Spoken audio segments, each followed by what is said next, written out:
ನೊಂದ ಜೀವಕ್ಕೆ ಮುರಿದ ಮನಸ್ಸಿಗೆ ಪ್ರಶ್ನೆಗಳಲ್ಲಿ ಸಿಲುಕಿದ ಜೀವನಕ್ಕೆ ಬೆಳಕಿಗಾಗಿ ಅಲೆಯುವ ಹೃದಯಕ್ಕೆ ಸತ್ಯವೇದದಿಂದ ಹೃದಯಕ್ಕೆ ಒಂದು ಮಾತು. ಆತ್ಮೀಯರೇ, ಮತ್ತೊಮ್ಮೆ ಹೃದಯಕ್ಕೊಂದು ಮಾತು ಕಾರ್ಯಕ್ರಮಕ್ಕೆ ಸ್ವಾಗತ. ಪ್ರಿಯರೇ, ಇಂದು ನಾವು ನೋಡ್ಲಿಕ್ಕಿರುವಂಥದ್ದು ವಿಮೋಚನಾ ಕಾಂಡ 21ನೇ ಅಧ್ಯಾಯ, ವಚನಗಳು 12ರಿಂದ 27.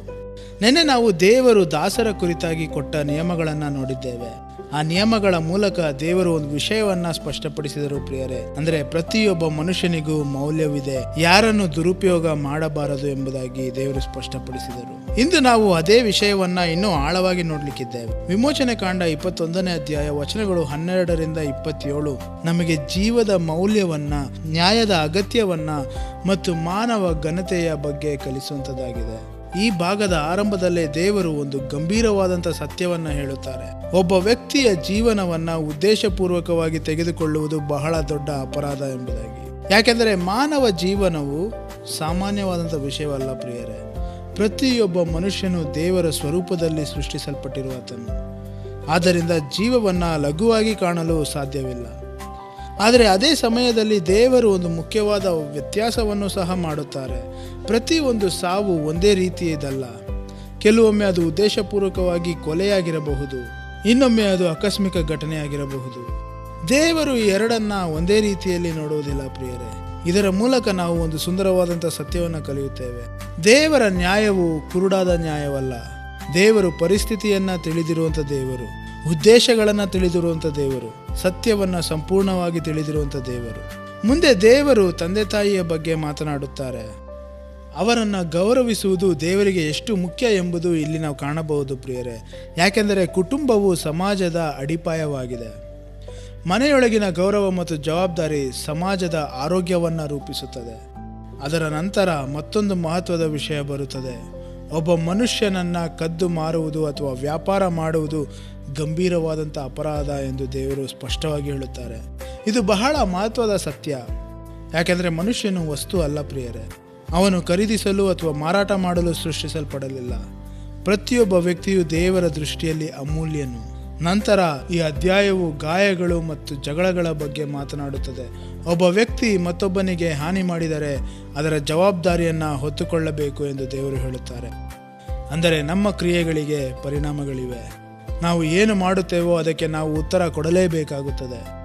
ಈ ಭಾಗದಲ್ಲಿ ಅತ್ಯಂತ ಪ್ರಸಿದ್ಧವಾದಂಥ ವಾಕ್ಯವು ಇಲ್ಲೇ ಬರುತ್ತದೆ: ಕಣ್ಣಿಗೆ ಕಣ್ಣು, ಹಲ್ಲಿಗೆ ಹಲ್ಲು. ಬೇರೆ ಅನೇಕ ಜನರು ಈ ವಾಕ್ಯವನ್ನು ತಪ್ಪಾಗಿ ಅರ್ಥ ಮಾಡಿಕೊಳ್ಳುತ್ತಾರೆ. ಇದು ಪ್ರತೀಕಾರವನ್ನು ಪ್ರೋತ್ಸಾಹಿಸುವಂಥ ವಾಕ್ಯ ಅಲ್ಲ. ವಾಸ್ತವವಾಗಿ ಪ್ರತೀಕಾರಕ್ಕೆ ಮಿತಿ ಹಾಕುವಂಥ ವಾಕ್ಯವಾಗಿದೆ. ಒಬ್ಬನು ಸಣ್ಣ ಹಾನಿ ಮಾಡಿದರೆ ಅದಕ್ಕೆ ದೊಡ್ಡ ಪ್ರತೀಕಾರ ಮಾಡಬಾರದು ಎಂಬುದಾಗಿ. ಶಿಕ್ಷೆಯು ಅಪರಾಧಕ್ಕೆ ಸಮಾನವಾಗಿರಬೇಕು ಎಂಬುದಾಗಿ. ಅತಿಯಾಗಬಾರದು, ಅನ್ಯಾಯವಾಗಬಾರದು ಎಂಬುದಾಗಿ ದೇವರು ಹೇಳುವಂಥ ಮಾತು. ಅಂದರೆ ದೇವರು ನ್ಯಾಯವನ್ನು ಬಯಸುವಂಥ ದೇವರಾಗಿದ್ದಾರೆ, ಸೇಡನ್ನಲ್ಲ. ಕೊನೆಯಲ್ಲಿ ದೇವರು ಮತ್ತೆ ದುರ್ಬಲರ ರಕ್ಷಣೆಗಾಗಿ ಮಾತನಾಡುತ್ತಾರೆ.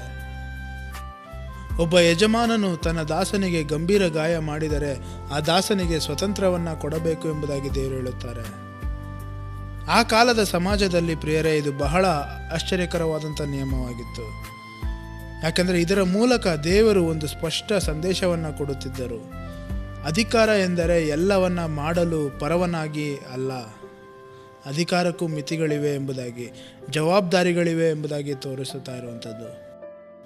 ನ್ಯಾಯದ ಅಡಿಯಲ್ಲಿ ಎಲ್ಲರೂ ಇದ್ದಾರೆ ಎಂಬುದಾಗಿ ತೋರಿಸುವಂಥದ್ದು. ಈ ಸಂಪೂರ್ಣ ಭಾಗವನ್ನು ಓದಿದಾಗ ದೇವರ ಹೃದಯ ಸ್ಪಷ್ಟವಾಗಿ ಕಾಣಿಸುತ್ತದೆ.